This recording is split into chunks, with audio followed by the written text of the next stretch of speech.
Monaco's back and it's already wild. Crashes, red flags, and Charles Leclerc putting on a freaking clinic in front of his home crowd. Here's everything you missed in FP2. Right out the gate, Max set the early pace, but he was already mad about visor tear-offs and gear upshifts. And then right away, red flag because Isaac Hadjar slammed into the wall at the Noville chicane. Once the session resumes, Charles Leclerc comes out and drops a crazy 1:12.1. And then another red flag. Oscar Piastri literally crashes into turn 1. But everything was all right. He was able to throw it in reverse and make it back to the pits with only a damaged front wing. And then about halfway through, Lewis just takes P1 with a 112 flat. Towards the end of the session, everyone just starts throwing on the softs, and Charles puts in a crazy 111.4.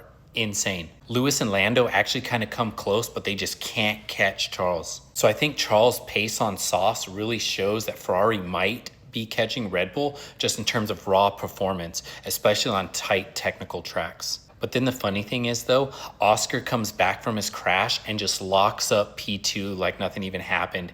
He was only 300ths behind Charles. Even crazier, the top three, Charles, Oscar, and Lewis, they were only separated by a 10th.